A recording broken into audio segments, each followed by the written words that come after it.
তো বন্ধুরা, good afternoon. দেখুন, আমি বাগানের চৌকিদার। এই বাগানের আমি চৌকিদার, কিন্তু বাগানে গরু ঢুকেছে। ঢোকার পরেও একটা গরু তার বাচ্চাকে দুধ দিচ্ছে। বাচ্চাটা যেতে দিচ্ছে না তার মাকে। আমি তাড়ানোর চেষ্টা করলাম, কিন্তু বাচ্চাটা বারবার ওকে আটকানো পড়ে সত্ত্বেও আমি ভাবলাম যে না, বাচ্চাটা দুধ খাক, তারপরেই আমি গরুটাকে তাড়িয়ে দিব। কারণ দেখুন, আমরা তো কোম্পানির আন্ডারে কাজ করি।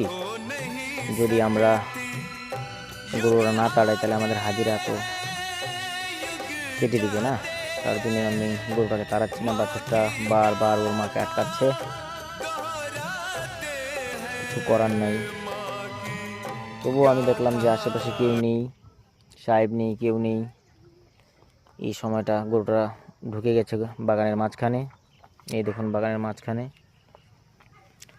আমি এই গরুটাকে তার মায়ের কাছে এনে দিলাম। দুধ খাচ্ছে। দুধ খাওয়া শেষ হইলেই তারপরেই আমি তাকে বের করে দিব।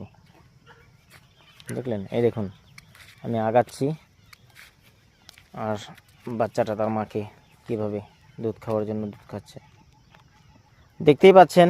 সে বাগানে ঢুকেছে ঘাস খাওয়ার জন্য। বাছুরটা অনেক দূরে ছিল, দৌড়ায় আসলো। আমি গরুটাকে যখন বের করতে চাচ্ছি তখন ওর বাছুরটা তার মাকে